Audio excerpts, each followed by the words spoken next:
All right, so yeah, so today's lesson is going to be a fun lesson. I think you guys will enjoy it. We're going to be talking about your digital footprint and what that actually means. So when we say that, your digital footprint, we're talking about the way that companies track you when you interact with their apps. For instance, we've all, been talking about something, and then all of a sudden you get an email or a text message about it. So we're going to talk about why that happens, how that happens, and have some discussion about that. We're also going to talk about what happens with the information, for instance, like when you Google something on your computer, like what is actually happening when you do that?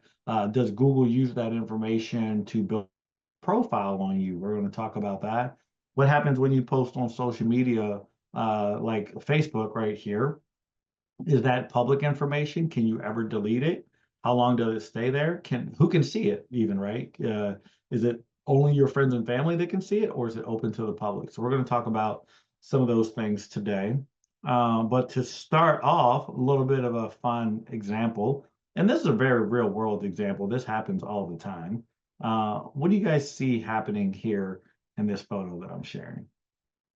It's a little bit small up here on the Facebook post, but hopefully you can see it. So in the Facebook post, so this guy here is thinking about a post he made on Facebook where he was laying on a table with a beer in his hand, and there's a couple beers also on the ground. And what do you think is the scenario here? He's at a job interview and he's worried that they're going to find out about his past. Right, exactly.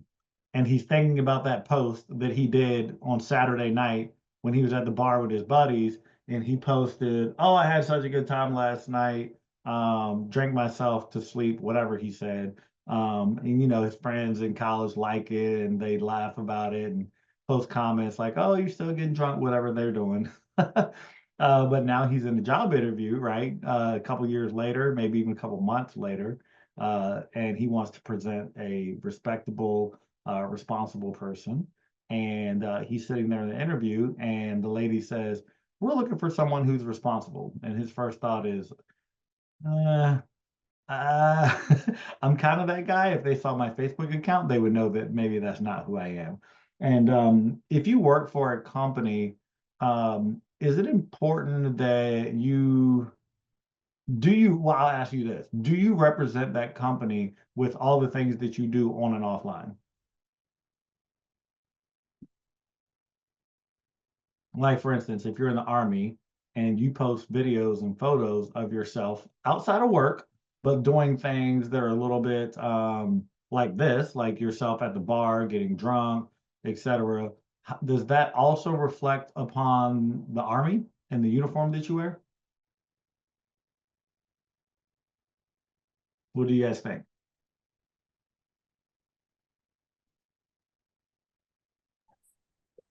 It's not good to be in uniform and you go for places that you are not presenting your service well. Exactly, exactly.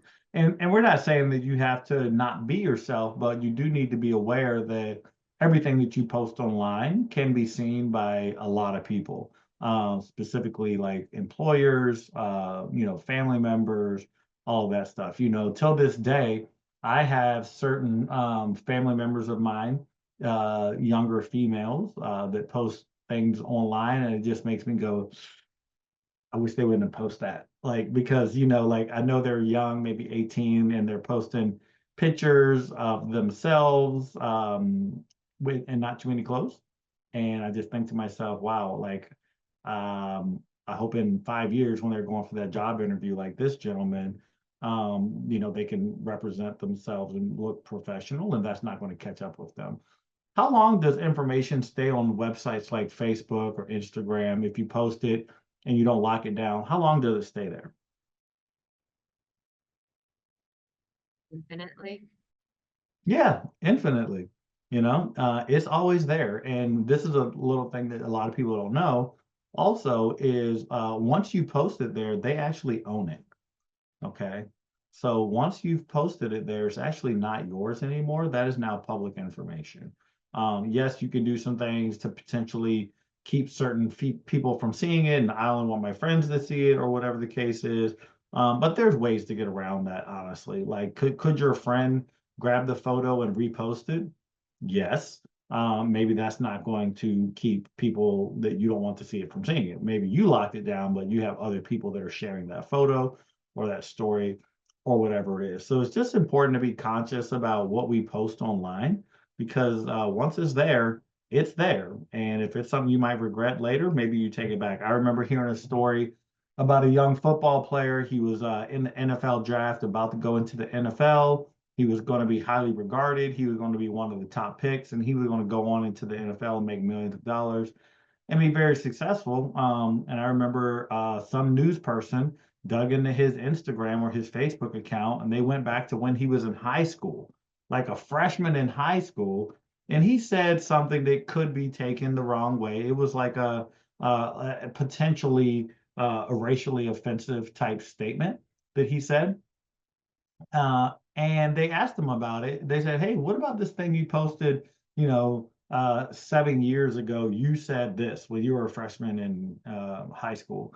And it kind of caught him off guard, and it caused quite a stir for a little bit. But the whole point was that once he posted that, when he was, what, 14 years old, it came back to catch up with him when he was 22. And that's how it goes. So it's just about being careful with what you post online. Any questions on that before we keep going? That's kind of our intro today. So yeah, what we're going to look at here is we're going to describe what your digital footprint is, and we're going to talk about some examples and how they can help and or harm you, right? Because it can be a good thing or a bad thing, honestly. It could go both ways. We're going to give examples of where your digital footprint comes from, and we're going to explain ways a digital footprint can be created intentionally or unintentionally, okay? So I'll start with just a little bit of reading here to make some definitions. So what is your digital footprint specifically? Your digital footprint is every time you use the internet, you do things like share photos, you search for something to buy, you find directions to a new place using maybe your phone and then Google Maps or some kind of a mapping program. Every time you do anything on the internet, you are leaving a trail of little crumbs, and that is your digital footprint. So imagine that you're walking through the woods, right? And it's a little bit wet like it normally is here in the Pacific Northwest. As you're walking through the woods, you're leaving little footprints. So if someone actually wanted to kind of see where you had been, they could track your footprints, right? Especially when it's snow on the ground, right? We just had some snow a couple weeks ago, and we all know, like, when you walk through the snow, your footprints, and everyone can see your footprints. So the same thing happens on the internet. Everything that you do leaves a little bit of a footprint of who you are, and for the trained eye, use that information. And so, yeah, your digital print is the trail or the path of information that you leave on the internet. So your digital footprint is created by the things you do online. So visiting websites, searching for things online. For example, when I visit a website, that website actually gets stored in my browsing history, and your browsing history is a record of the sites you have visited in the past. So some of you may be familiar with that on your internet when you are searching things on a computer, and also on your phone, by the way. If you're just Googling things and looking around on the internet for information about whatever it is you're looking at, it actually keeps a very detailed record of every website that you have visited in your browsing history. That can be good if you're the type of person that wants to be like, oh, what was that website I went to last week? And you go to your browsing history and you can find that website that you were at last week that you forgot the name to. That's the good use. The bad use is if you're on a public computer or other people use your phone potentially, they can see what you looked at last week, yesterday, the day before that. And I don't know about you, there's certain things when you're looking on the internet, you don't want everybody else to know exactly what you're looking at. Is that true or false? Who here wants us to see everything that you looked at on your computer or your phone the last week? and it's quiet. And it's not that we're doing bad things, but maybe you have a particular health issue that you haven't disclosed publicly yet, and you're trying to get some information about it, trying to find a doctor you can go visit so you can get more information. Maybe there's something going on in your finances, and you're trying to figure out like how to get your finances straight. Those are sensitive stuff that maybe you don't want everyone to know about because you're just trying to handle it, which is great. But again, if you give your phone to someone or your laptop, they now have access to go into your browsing history and they can see what you've been looking at. Okay. So we'll talk about how to mitigate that risk a little bit. If you do use public computers like at the library or even the computers at Mission Africa, those are public computers. So obviously they don't belong to any individual. So if you do some work at Mission Africa and then you come in the next week, somebody else might be sitting at that computer and now they can see what you did. But we're going to talk about how to delete that information so you can also protect, again, a little bit of your digital footprint. All right, so let's go take a look at that since we're talking about it. So I'm going to share my, let's see, let me share my screen with you all.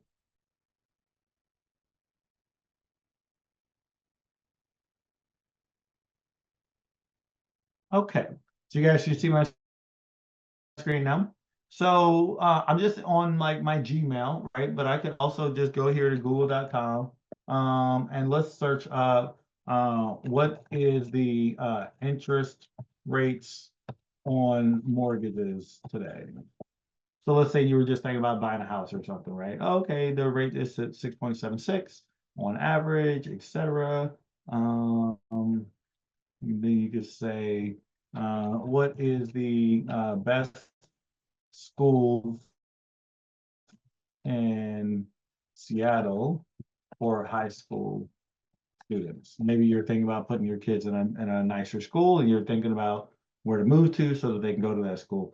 According to most rankings, the best high school in Seattle, based on factors like college readiness and academic performance, is the Tesla STEM High School in Redmond, Washington, which is considered the top high school in the Seattle metro area. Okay, so we've got some searches now that we've done. So now I want to show you how to look at your browsing history on your computer. Again, this can be used in a good way. If you forgot a website and you want to find it, you can go there. So to do that, we just go right up here. And we click on the three dots. If you have Chrome, you should also have this. And then we can just go to history right here.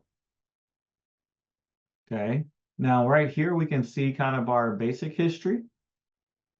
Okay. If we want to see more, we can go to history and it's going to show everything that we've been looking at. All right, so here it shows I was on Google. And what does it show? Let me zoom in for y'all a little bit. So here in my history, what does it show that I was looking at in the last couple minutes? Right here, 6:17. What did I do? What does this say right here?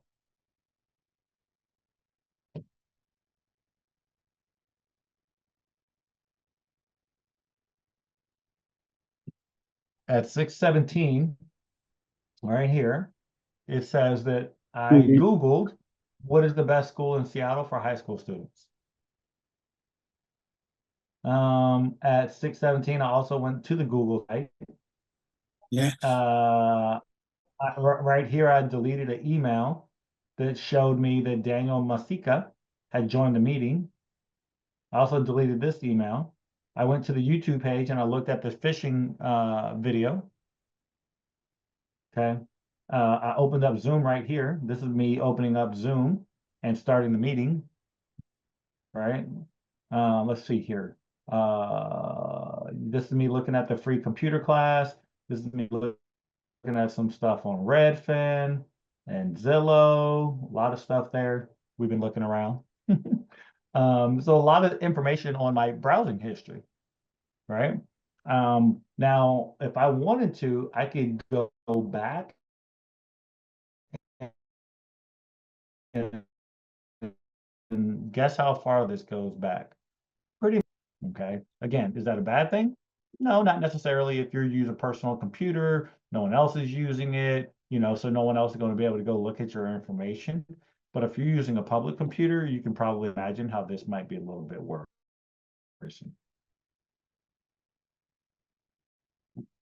So many companies also track what websites you visit. Did you know that? They use this information to send you ads. For example, if I search on Google for a new vacuum cleaner, I might get an ad for a vacuum cleaner on another website. Isn't that interesting? Okay. Now, how does that work? How would they know that? How would they figure that out? This is how they do it. So every computer on the internet has what we call an internet protocol address. So I'll show you mine right now. What is my IP address? So they call it an IP address. It's your internet protocol address. And this is current internet computer on the internet right now. So everything that I do, like if I Google something, for instance, Google knows, oh, a computer at this location just Googled cleaner. So then when I go to Costco.com, Google may have already for Costco, hey, this IP address that just logged on to Costco, earlier today, that same IP address Googled vacuum cleaner. So Costco, you should show them vacuum cleaners. Do you see how that works? So it's just internet intelligence. And this is, by the way, why Google is such a large company. It's not because they give you free email, right? The free email and all the free things that they give us is to get us to use those things. So because the more we use it, the more information they have on us and the more information they can sell to other companies that want to sell ads to us, right? So Google is the master of it. They have so much information on us. We use Google Maps every day. We use Google, phones potentially. We Google things on our phone all the time, just searching up information. Maybe you use Google Docs and Google Sheets to manage business transactions or a budget. And so all of that is free. Well, I'm sorry, it's not free. It's free to us, but it's free to us because someone else is paying for it, the advertisers. The advertisers are buying that information that's collected by Google, and then they use it to, send ads to us, right? Based on our digital footprint. So that's kind of how that works, right? Let's see. All right, let's go look at this. So browsing histories, let's go back to mine, by the way. So let's talk about how to delete this, by the way, really quick. So how would you delete your browsing history if you were using a public computer and you didn't want anyone to see what you were doing on the computer, because maybe you're at the library or even at Mission Africa? I'll start back over from the top. So I'm just going to go over here, okay, and go to history. And then you can see some of it here, but if you want to see the entire history, you just click on history. It shows you everything. And then from here, you can just click delete browsing history. And it's going to bring up some options. It's going to say, hey, what kind of deletion do you want to do? Because there's certain things. Do you want to delete everything or just some things? So browsing history deletes your history from all synced devices. So this is going to delete all the websites I've looked at on this particular computer and any devices that are logged into the same Google account in this case. Okay, so deleting history. So that's one. Cookies. What is cookies? So cookies and other site data signs you out of most websites. So cookies is what's used to keep you logged into a website so that when you go to it, you don't have to keep logging in every time you go.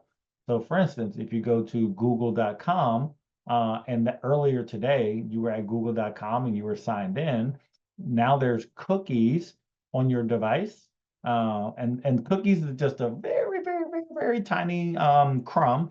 They should call them cookie crumbs. But it's a little crumb that they drop on your computer or your mobile device. And it just says, hey, we've authenticated this person at this website. So next time you go to that website, you don't have to do the full sign in, two-factor authentication, put in a secret code and all of that, because it's dropped cookies on your device and it recognizes your unique device and it knows what account it belongs to. So that's how that works. So if you delete your cookies, like I could potentially do here, it'll keep you signed into Google, but it'll sign you out of most of the other sites. So it'll sign you out of, Amazon or your bank account or wherever else you might have like an auto login type situation going on. So again, if you want to do that, again, if you're using a public computer, probably a good thing. If you're not, I wouldn't worry too much about it. Cached images and files. So cached images and files, when you go to a website, it actually downloads a version of the website and all the photos on it, so that the next time you go to that website, it loads faster because it already has parts of the website in the memory of the computer. So that's what this is. Here's cached images and files. So if I delete that, next time I go to maybe my bank's website, it is going to load a little slower because it has to download the entire website. Again, having cached files again just makes loading pages that you visit often a lot faster. So I'm not going to delete these two. I'm just going to delete my browsing history right here. I'm just going to hit delete data. And it looks like it went ahead and did that. Let's go look. History, see here. So I went to history and there's nothing there. Okay, so it successfully deleted my history. Okay, perfect. All right, so browsing history is just a part of your digital footprint. There are many other things we do online that help us to make our digital footprint also. So for example, social media accounts help to create your digital footprint. Who can define social media for me? What is social media, or what are some examples of social media that you all use?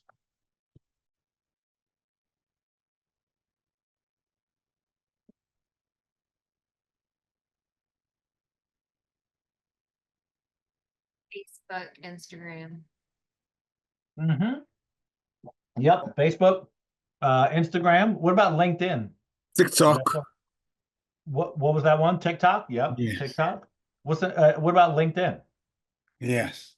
Yeah, LinkedIn's a social media accounts, just social media for business professionals, right?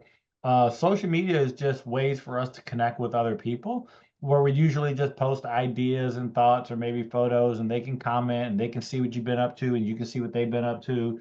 It's social media, right? So social media websites are the places on the internet where you can connect with people around the world, really, right? They don't even have to be in your neighborhood or region or state or even your same country. You can connect with anybody pretty much in the world. And the content is text, which is words. It usually has pictures, sometimes videos are shared on the internet. Facebook, Instagram, Twitter, LinkedIn are all ones that you guys just named, right? So let's look at some different examples. All right, so I'm going to read through this and we'll talk about it. All right, so creating your digital footprint. I'll read this and you guys can follow along and then we'll have some discussion about it. So a digital footprint is information about a person that exists because of their online activity. Information you post online can exist and be found forever. It's a good idea to think about the trail that you are leaving behind. Here are a few examples of things you might do online that might create your digital footprint. Searching online. So we just talked about this one. Let's look at it. When you visit websites and you search online, websites use technology to track and remember, which means to remember and to follow, right, your activity. Many websites use this information to send you advertisements. For example, if you shop online for socks, you might see ads for socks on other websites too. This tracking can be useful. Your digital footprint can help websites send you ads for products you want to buy. However, some people are uncomfortable with websites learning so much information about them. This is especially true if you have to search online for information about private topics like your health. I would also say like your finances and things like that. Has anybody had that experience where you Googled something and then you realize like, oh, I'm getting ads, maybe even on your phone. You might even be getting ads on a different device. Has anyone ever experienced that?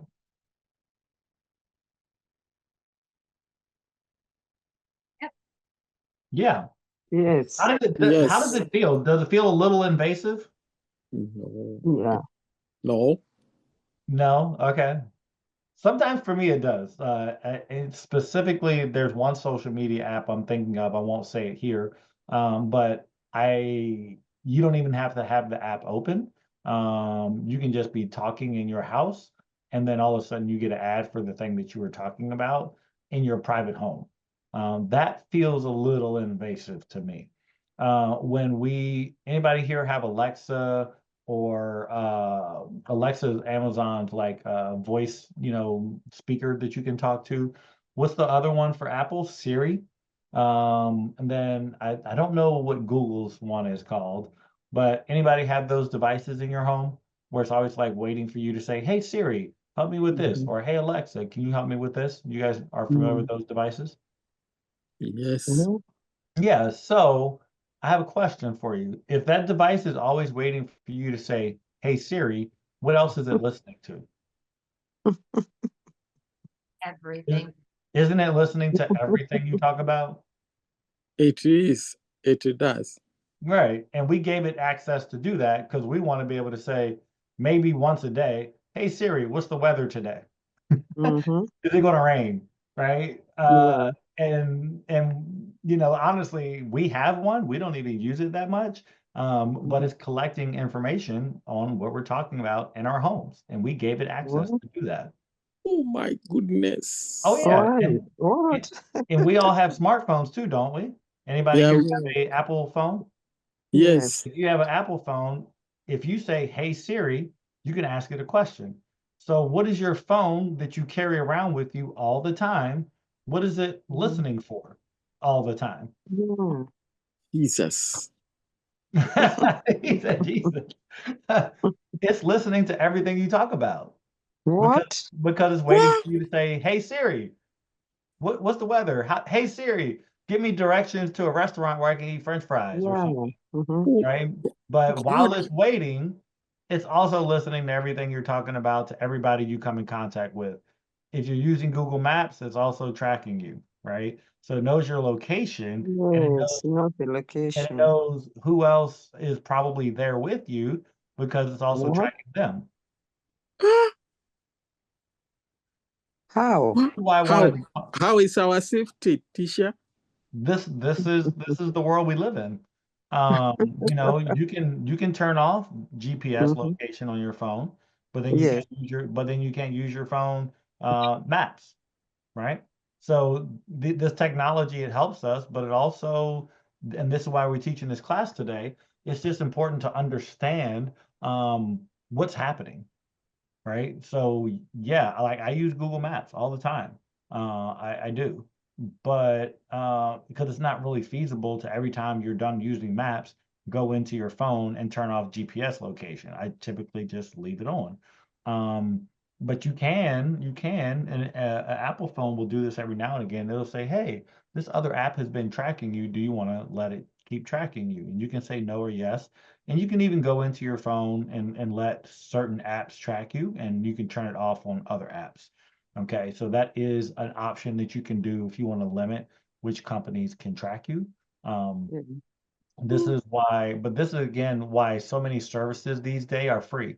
Facebook is free, Instagram is free, Google Gmail is free. Like these things are not free, guys. We're just not paying for it. The advertising companies are paying for your information. So while Facebook is letting you post photos and do all these things online for free, they're making billions of dollars on the backside selling that information to people who want to sell you ads. Damn. What? Oh Gee. yeah. Oh yeah. Okay. And it's just the way of the world. This is the world we live in, right? This is a technology-driven world.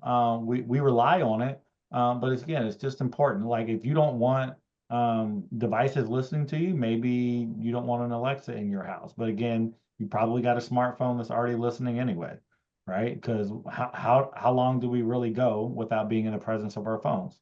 We usually don't go very far from them, right?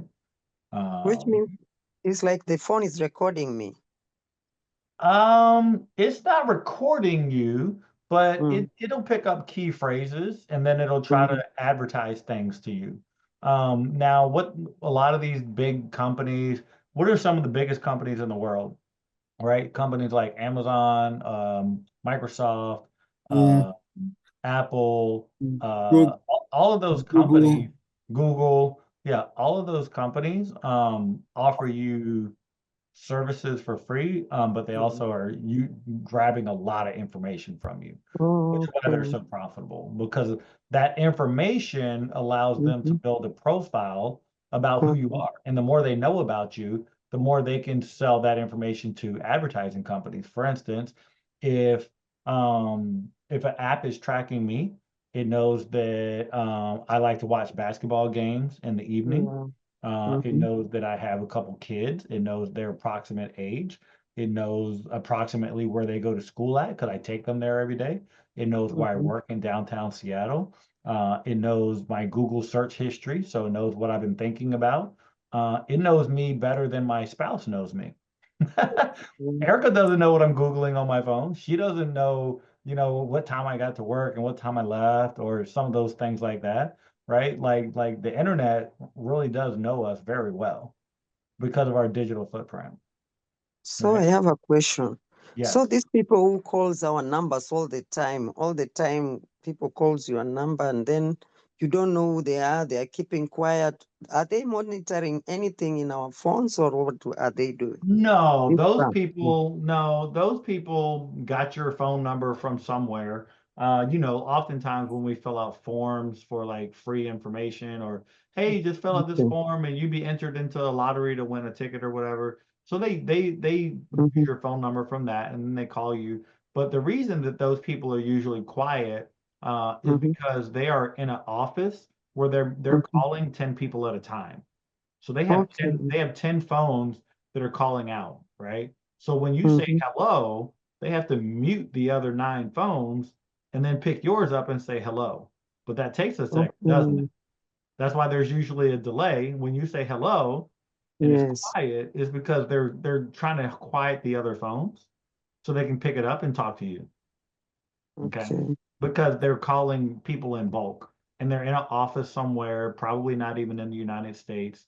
And their Okay. job is to call people in bulk, 10 people at a time. If someone picks up, try to sell them this product and try to keep them on the phone as long as possible. Because the longer you keep them on the phone, the more likely they are to buy whatever they're selling. Okay. Okay. So yes, so searching online can do that. Let's talk about posting on social media. So social media apps and websites like Facebook and Instagram are great ways to stay in touch with friends and family. Things we share on social media are important parts of our digital footprint.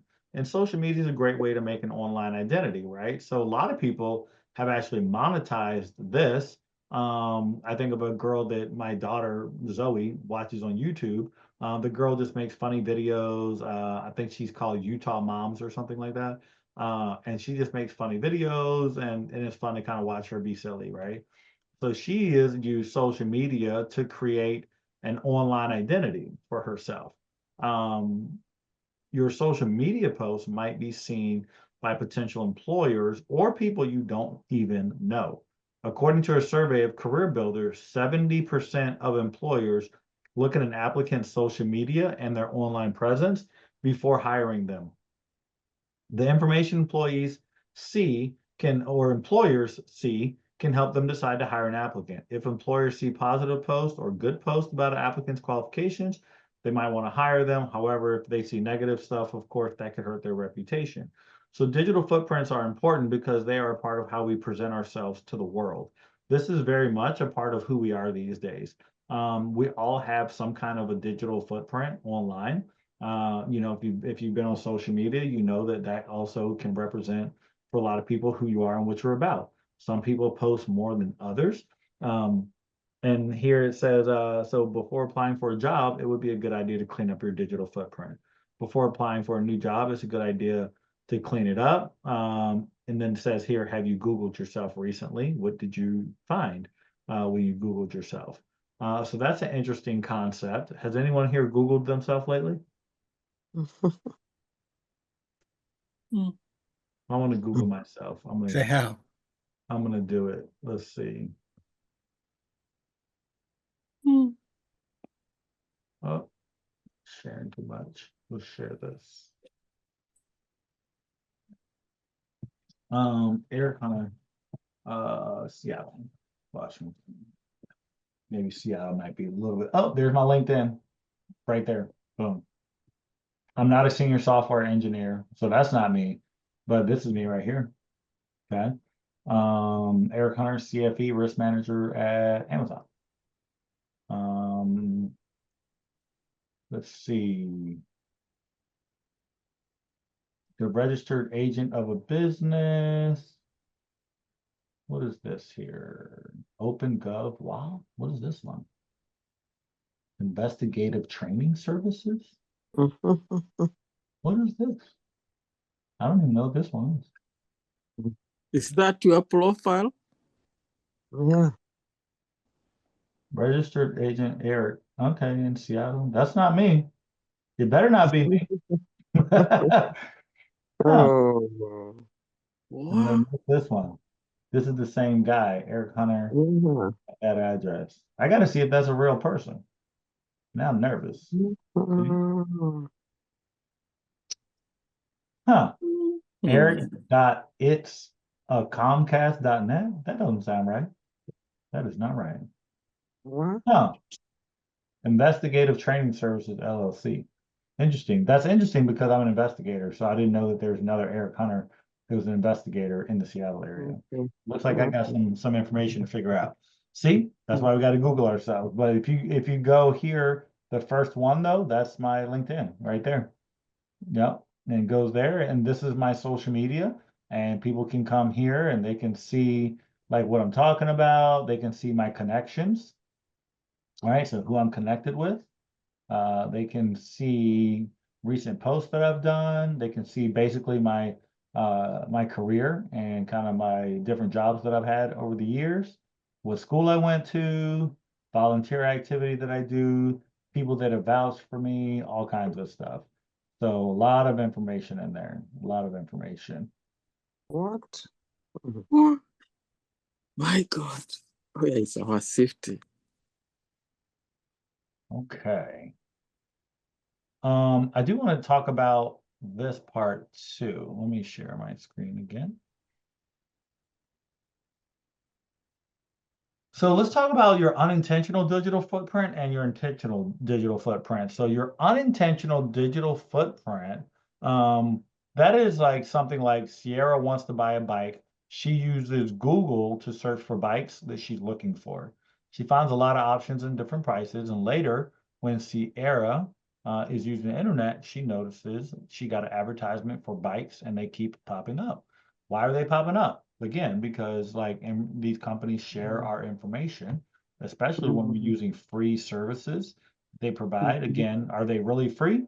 They're free to us. They're not free. Somebody else is paying for it, right? Because of the information they're able to gather. And then your intentional footprint is a guy who plays soccer and he posts a photo of himself playing soccer. Later, Aaron notices that someone named Sierra, a person he doesn't know, posted a comment on his picture and said, "Where do you play soccer? I'd love to play sometime." So that is an intentional digital footprint because you intentionally release a photo of yourself doing something. Someone commented and said, "Oh, that looks like a great hike you went on at Mount Rainier. Where was that?" You tell them where it was, and then that person goes out to that hike because they want to go to that lake that you posted a photo of because they thought it was beautiful. That's intentional digital footprint. Unintentional is the one that gets a little tricky, right? That we've been talking about. Okay. Any questions on intentional versus unintentional footprints?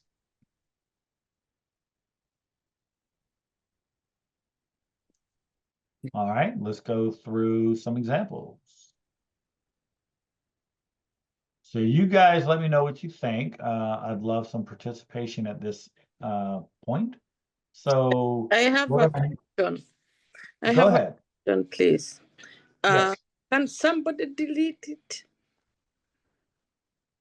Is there Delete- a way of deleting whatever has been used? Yeah, through the history. I'm not sure what you mean by deleting.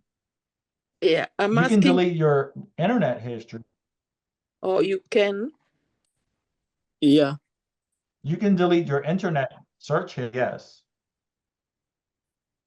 So I can show you that again. Let me share that again. So again, and this is only your internet search history. So again, from the internet, so like let's say I'm on Google here. Mm-hmm. Okay, so I'm at Google. And I say, you know, I want to delete my browsing history. I've been on this public computer for an hour and I want to delete my browsing history because someone else might come here to the three dots and you can go to history. And here's the history that we've been looking at. See, these are the things we just looked at. But you can go to total history here. It'll show the entire history. It'll go back until the last time you deleted it. So if you've never deleted your browsing history, then it's going to go back quite a ways, probably years. And it's going to be every single website that you've ever been to, right? So you can see here, just in the last, 6 minutes, I did a Yahoo search for myself. I found this company right here. I looked at the company. I went to my LinkedIn page, and then we went to Google.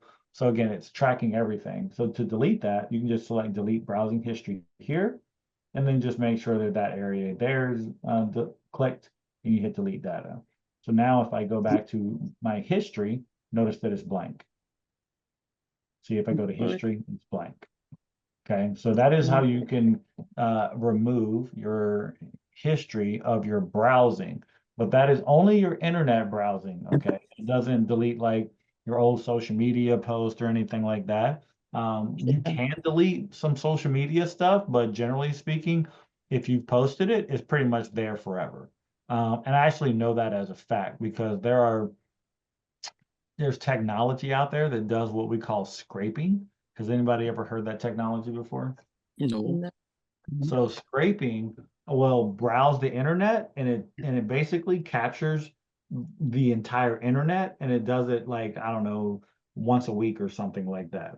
So why is that interesting to understand? And then they actually store that and they sell that information to people who want to be able to go backwards on the internet and find things that have now been deleted. So let's say, someone posted something online 6 months ago, and then today they're about to go do a job interview and they want to delete it. They can go delete it potentially and get rid of it, but it's actually never deleted because again, other companies are scraping the internet, so they've already captured it and they've taken it off the internet and they're saving it somewhere. So even though you deleted it from the live internet, someone essentially took a snapshot of the internet maybe 1 month ago or maybe 2 months ago. So they still retain that information, and that information can be searched. If you pay a fee, it can be searched and people can like for instance, you can go to let's see. One of the most popular ones is this one right here.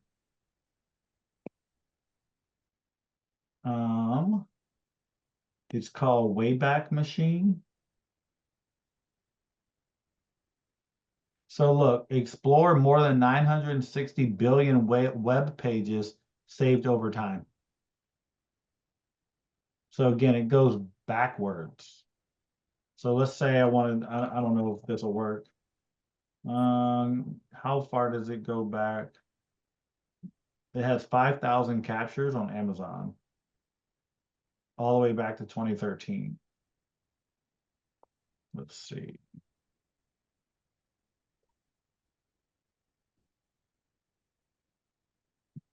I don't know what that part is. Let's try something else.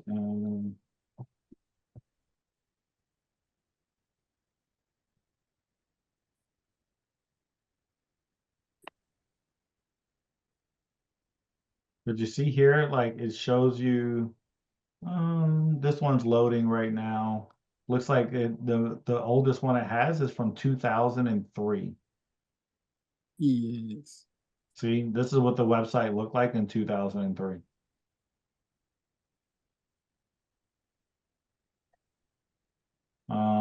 If you wanted to see what it looked like in 2016.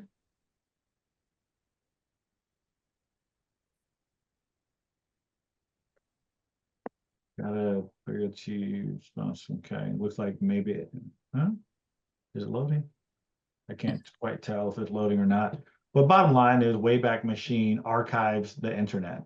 And so even if you think you've deleted something, it can still be searched and potentially found at a website like this that archives the internet.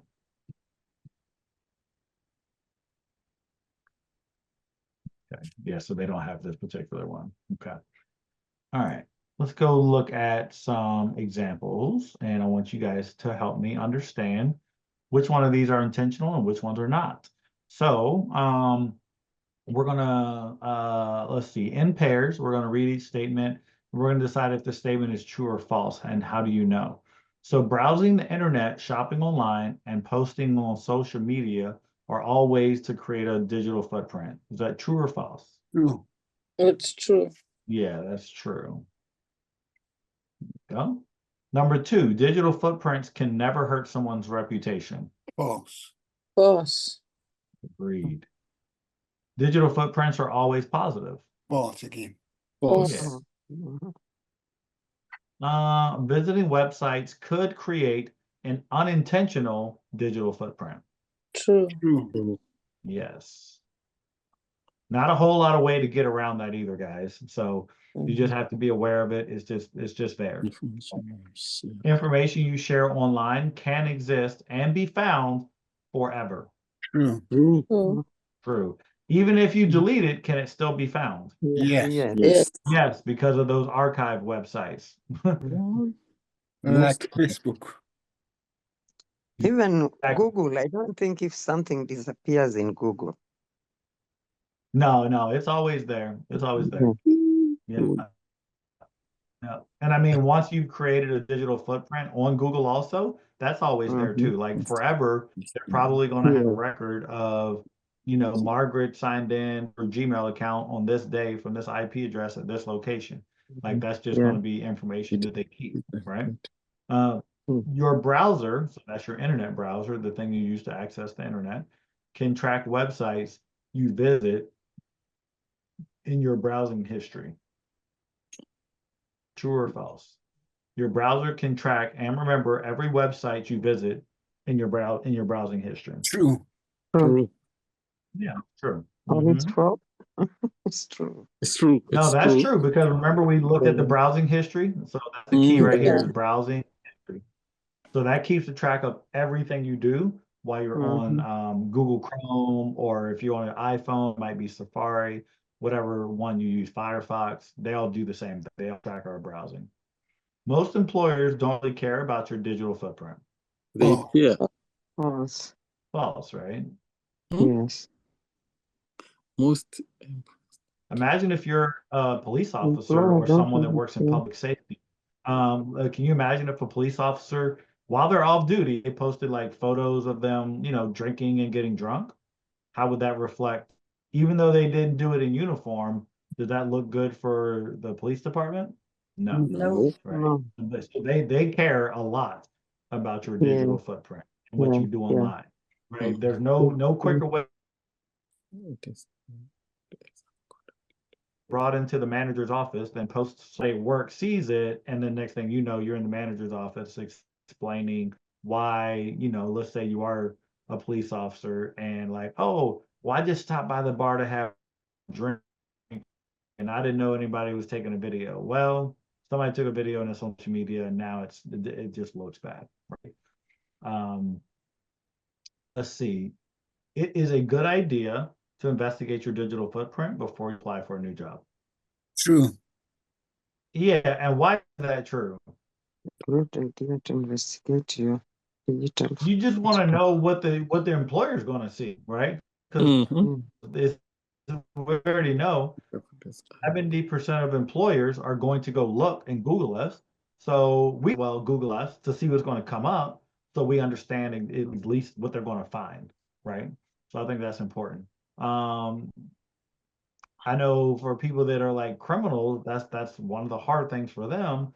People that have like a criminal history or they've been in the legal system in their past, it's very hard for them to get better jobs sometimes because they'll apply for a job, it'll be going well, and then someone on the hiring team Googles them and is like, oh, this guy got arrested for whatever 10 years ago.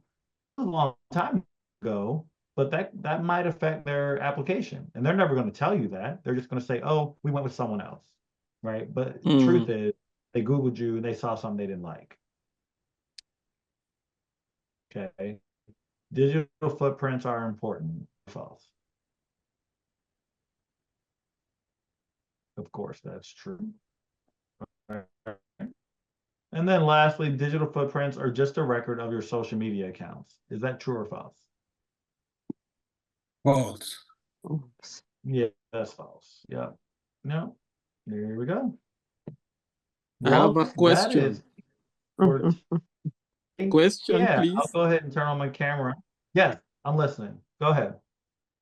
Now, because most places like gas station, stores, they have surveillance cameras. Do those records reflect all the internet or they delete after a while? Yeah, so that's what we call closed caption TV. Most of those video recordings, they do delete after, 60 days, 90 days. And again, some of those can be important, right? Because if a crime happens, oftentimes police can go and say, hey, I need the surveillance photos, and they can see exactly what happened because they have video of it. So that's good.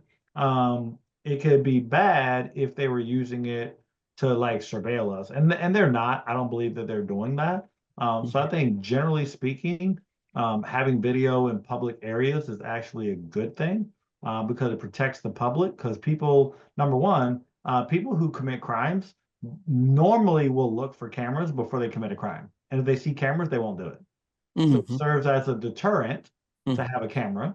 This is also a public safety thing. So if you live in a house, should you have maybe a Ring camera or at least a fake camera up? I would recommend it. Because most of the times, if criminals are thinking about doing some kind of property damage at your place or even somewhere in public, they don't do it. You guys have been to Safeway, like in Federal Way, probably, right? What's in the parking lot? They have those big police things that are solar powered, and they have cameras on them. Why is that there? Why is that there? For security. Is there for security and to capture if something happens. It's actually primarily there to deter people from committing crimes. Oh, okay. Because they see it and they're like, oh, I'm not gonna break into somebody's car while there's a camera right there. They're gonna find it. Right. So it's primarily a deterrent so that when you go in a Safeway, you don't come back out and your window's busted. Right. Okay. Yeah. So it would behoove you, if you're smart, you park close to those. Oh, wow. Public safety, right? Like, because the closer you park, there's gonna be a camera on your car. If you park far away, maybe not. Safeway in 320, where is it? At the middle? Yeah, I mean, and most grocery stores have them these days. I see them all over the place. Target has them and Walmart. If I see those, I like to park close to them actually. Wow. I want a camera to watch my car. That makes me feel better versus parking in a dark parking spot. And then like Costco or something, you park in this dark parking spot far away, that might not be great. Okay. Yeah. Thank you. You're welcome.